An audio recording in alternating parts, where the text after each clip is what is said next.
আসসালামু আলাইকুম রহমতুল্লাহ। প্রিয় দর্শক, সালামুন কাওলাম মির রব্বির রহিম, এই আয়াতটি পড়ে যদি আপনি আমল করতে পারেন কি লাভ হবে, কি উপকার হবে, সেই বিষয়টা আজকে আপনাদের সাথে আলোচনা করব। অত্যন্ত দামি এবং গুরুত্বপূর্ণ একটি আমল। আপনি আমলটা শোনার পরেই জানতে পারবেন কত গুরুত্বপূর্ণ এবং কত দামি একটি আমল।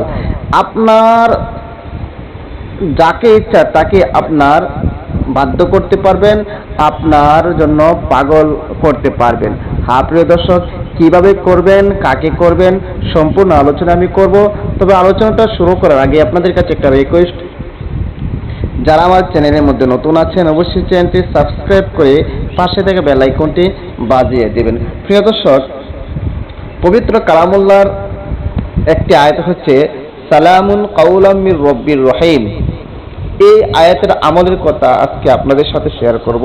প্রিয় দর্শক, সে আমলটি কিভাবে করবেন আমরা আগে সেটা জেনে নেই এবং পরে আমরা জানবো এই আমলটি করলে কি হবে। প্রিয় দর্শক, সে আমলটি করার জন্য সর্বপ্রথম আপনাকে ওযু করে নিতে হবে, পবিত্র হয়ে নিতে হবে।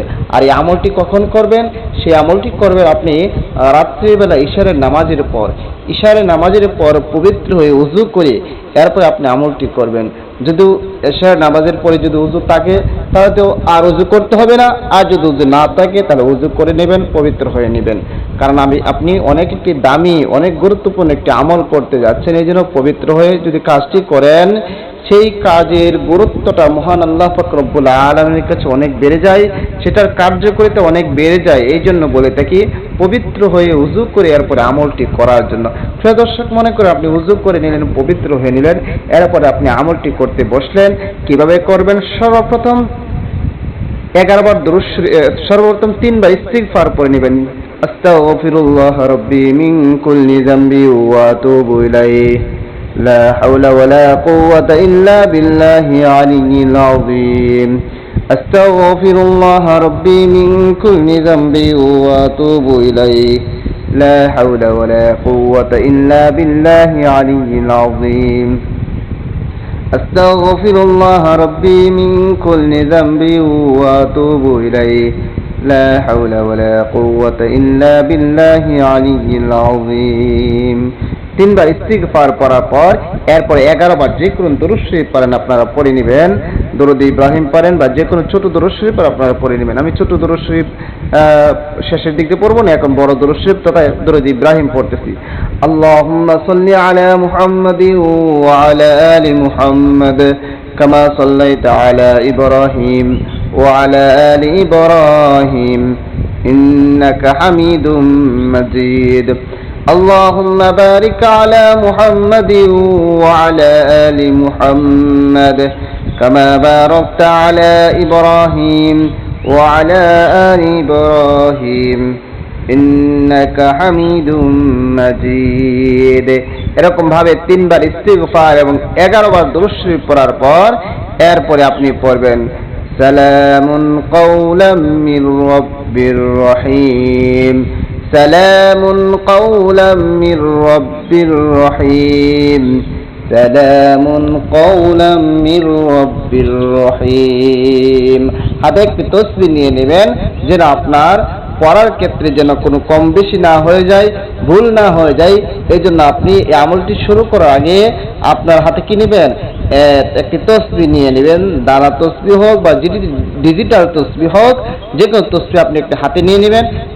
নেওয়ার পরে পড়তে থাকবেন সালামুন কাওলাম মির রব্বির রহিম। সালামুন কাওলাম মির রব্বির রহিম। এরকম ভাবে আপনি আয়াতটি 1200 বার পড়বেন। কতবার? 1200 বার পড়ার পরে, এই জন্যই বলেছি তাসবিহ নিয়ে পরে পড়বেন। 1200 বার পড়ার পরে আপনি আবারও 11 বার যে কোনো দরুদ শরীফ পড়ে নেবেন। যেমন আমি ছোট দরুদ শরীফ পড়তেছি সাল্লাল্লাহু আলাইহি ওয়াসাল্লাম, সাল্লাল্লাহু আলাইহি ওয়াসাল্লাম, সাল্লাল্লাহু আলাইহি ওয়াসাল্লাম। এই ছোট দরুদ শরীফটা আপনি আগে পরে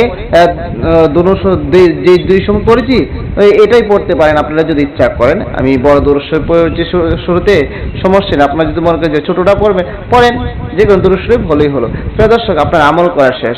এখন আমরা জানবো এই আমলটি কেন করেছি। হ্যাঁ প্রিয় দর্শক, এই আমলটি আমরা যার জন্য করব, আমরা মনে মনে তার নাম স্মরণ করব।